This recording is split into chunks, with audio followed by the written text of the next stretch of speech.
It was just past midnight when I stirred from sleep, a quiet sense of unease creeping over me. The house was still, too still. You know the kind of silence where every little creak or shift feels amplified?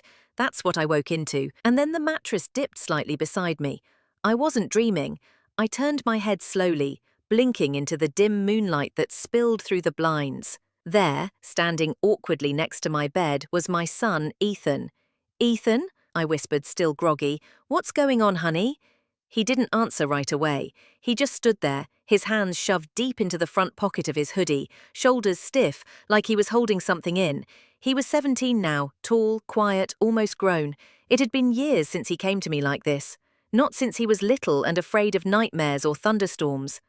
I sat up and patted the space beside me. "Come sit. What's wrong?" He hesitated, then moved slowly and carefully, climbing onto the bed and sitting cross-legged at the edge. He didn't look at me. His head was down, his body tense. The silence between us stretched long and heavy, and I could feel it, whatever it was, settling in my chest. "Ethan, talk to me," I said gently. "Did something happen?" He nodded. His face was pale in the low light, his eyes tired in a way that scared me more than anything he could have said. Something was wrong, something real. "Are you sick? Did someone hurt you?" I asked, my voice tightening. He flinched when I said hurt, just enough for me to know the answer. I reached out, laying my hand on his back. "Whatever it is, I'm here. You can tell me." He took a shaky breath. "I messed up, Mom," he whispered. My stomach dropped. "What do you mean?" He pulled a slightly crumpled envelope from the front of his hoodie and handed it to me with trembling fingers. I opened it slowly. Inside were a few photographs and a folded piece of paper.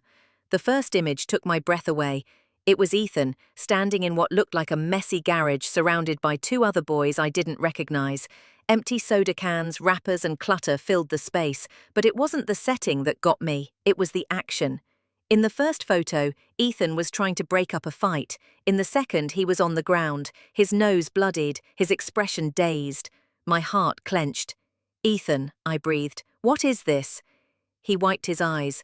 "Tyler invited me. I didn't know the other guys would be there. I didn't know it would turn into that." "Why didn't you call me?" "I panicked," he said, voice breaking. "I thought if I left, they'd say I was scared. And then it got worse. Jacob started saying disgusting things about Tyler's sister. Tyler lost it. I tried to stop it, but then Jacob shoved me, said I was taking sides. I fell, and someone took pictures." "Who?" I asked, trying to stay calm. "Trevor," he said bitterly. "He posted them to Snapchat, then deleted them.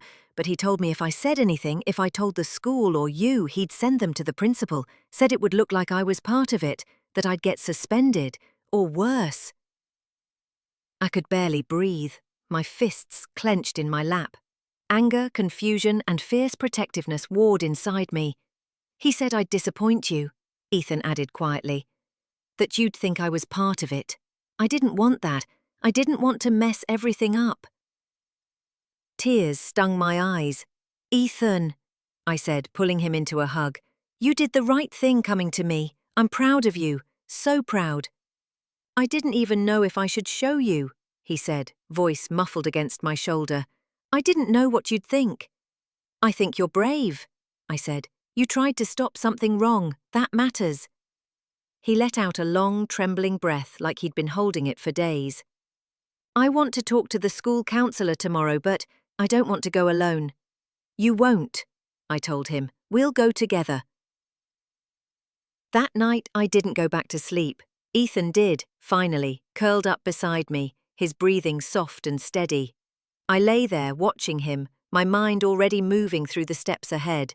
Calls to the school, a meeting with the counselor, making sure the story wasn't twisted, making sure Trevor didn't get to rewrite what happened. But most of all, I felt this quiet, overwhelming gratitude, because no matter how scared he was, no matter how alone he felt, my son still came to me, and that meant everything.